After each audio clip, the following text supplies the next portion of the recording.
पेटवून उठलं तर सरळ काय कुणाला दबकवत आहे, मला दबकवत आहे.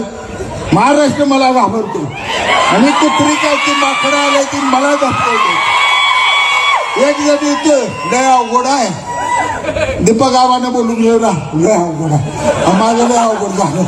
तुम्ही बापू तुमच्या पाया पडतो, 5-6 जागा घ्या आणि होय म्हणा. लागा काय म्हणतो कुणाला जाऊ लागा निघालो मी म्हणा. दुसरा जिल्हाध्यक्षाला मला वाटतं तुम्ही फडणवीसांना साहेबांना भेटू. मी तुम्हाला उपनगराध्यक्ष आणि 7-8 जागा दिलो.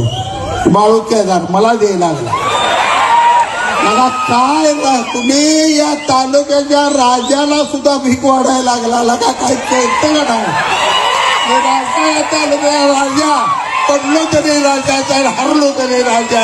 या तालुक्याला 2च राजे, एक भाई गणपतरावजी देशमुख, एक शहाजी पटेल सोडून या तालुक्याला कोणी थांबवायचं नाही.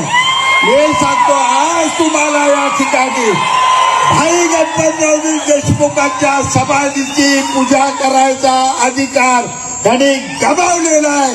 आता समाधीची पूजा करायचा आपला अधिकार आहे. आजपासून सांगतो तुम्हाला निवडणूक